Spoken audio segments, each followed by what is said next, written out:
another edition of Judgement Calls. I'm Mark Ledbetter, sports editor of the Suburban newspaper. And I'm very glad and pleased to be joined today by Rio Olympian in the discipline of artistic swimming. I still like to call it synchronized swimming. And of course, already geared up and ready to go for Tokyo, but that's going to have to wait until August 2021.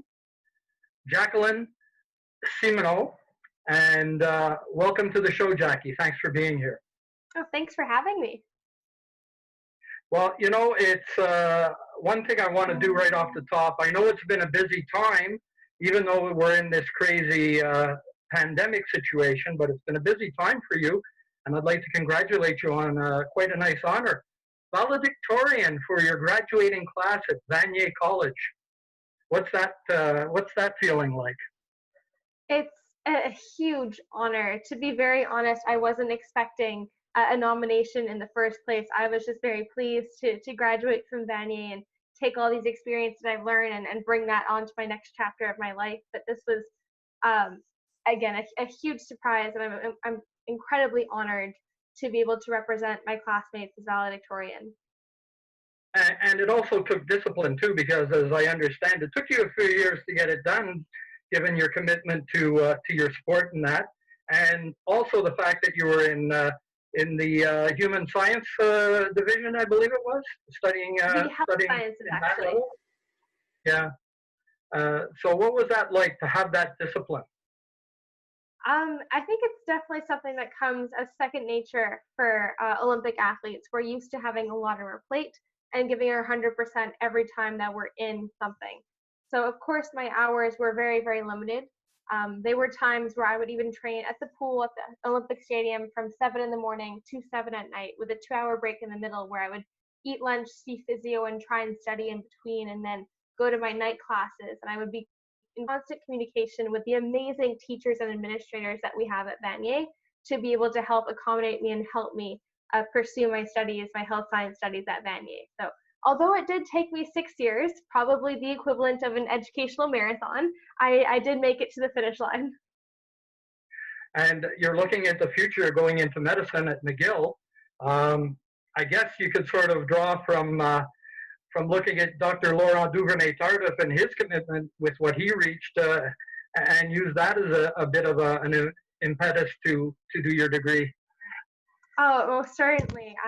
I really hope to be able to get accepted for the year after the Tokyo Olympics. That's my biggest dream, is to either get into medical or dental school, and I want that more than the Olympics. I've been dreaming of this as a little kid, and especially with what's going on in the world at the moment right now, I have my utmost respect and admiration for all the medical professionals that are out there right now. What's nice also is, as you said, it takes a village, and to get support from other sources to help you along the way. You're an Olympian for the RBC plan, is it? Yes. And you recently received a bursary through Coaching Financier Trek and the Quebec Foundation for Athletic Excellence. Now, programs like this, how important is that to you to keep you going along? Programs like these with the FAAQ, the Fondation des Athlètes d'Excellence Québec, are extremely important to help support young student athletes within Quebec. If it wasn't for foundations like the FAAQ, or like you said, a whole village behind me personally, but any other athlete, I would not be able to be where I am today. Even my mother, for example, had to work 3 jobs at a certain point to be able to help finance my sport and studies at the same time, because synchronized swimming is an expensive sport. It does require a lot of money to be able to get to where you want to go in the Olympics. And so bursaries like these really mean the world to me. And being an RBC Olympian, I mean, you're a role model out there as well with that program for the youth of the nation. Mm-hmm. I'm incredibly fortunate to be able to be an RBC Olympian and work with some amazing colleagues such as Marie-Philippe Poulin, some incredible athletes throughout the entire country, and have the opportunity to share my journey, my Olympic experience with RBC employees or partners at the same time. Now, it has to be a bit disappointing because, especially for the Olympics, athletes, they always train in a cycle and they want to peak at the right time. Now here you are training differently. I guess there was a lot of deck work practice before you could get back in the water, but how mentally have you prepared looking forward to say, okay, we're going to go and it's 2021, it's not 2020? I think we definitely take a look at things as if the glass was half full. So taking this time, this all extra time that we have at home to do injury prevention exercises, to do strengthening exercises. I was chatting with one of my buddies yesterday who almost won a medal at the Rio Olympics in athletics, and he said, I never felt this prepared during a competition season. I've never had the chance to be able to do my injury prevention exercises. Now we're taking advantage of the times that when we get back into full-time training, that our bodies are fully equipped and ready to handle all the pressure that will be on us towards the Olympic Games.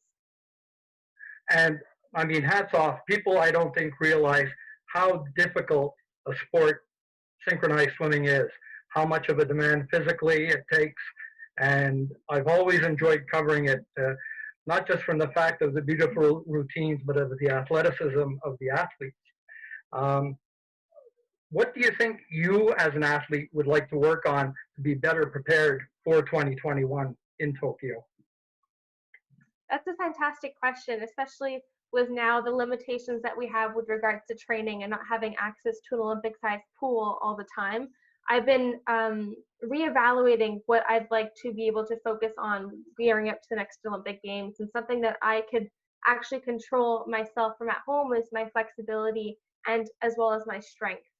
These are two things that are required in our sport. You need to have a big range of motion, for example, your splits, but also be able to be very strong to be able to hold these big range positions as well. So that's something that I've been trying to focus on because there's a lot of other things such as technique, synchronization, execution that we can't exactly work on at the moment.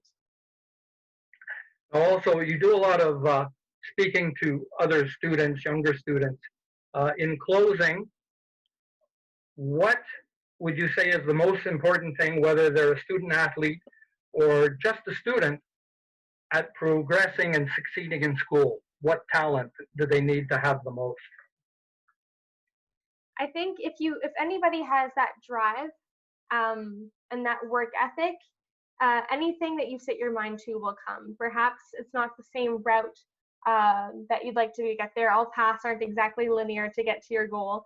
But within that journey, I think the key is to find balance, whether it be training for the Olympics or studying at the same time, finding time for yourself as well, to be grounded and centered and to recharge, and to have all of that nice and balanced, you'll be able to succeed no matter what you do. Well, I definitely want to thank you for taking time out from your busy schedule to join me for Judgment Calls. And this is Mark Lidbetter saying my judgment call on this one is you have to stay in sync in the classroom and whatever your sport is, even if it's not artistic swimming, to succeed. And if you have any suggestions, any questions, you know where to find me, sports@thesuburban.com. And I think it's time to head into the pool and see if I can put together a routine. Everybody take care until the next time. Stay safe.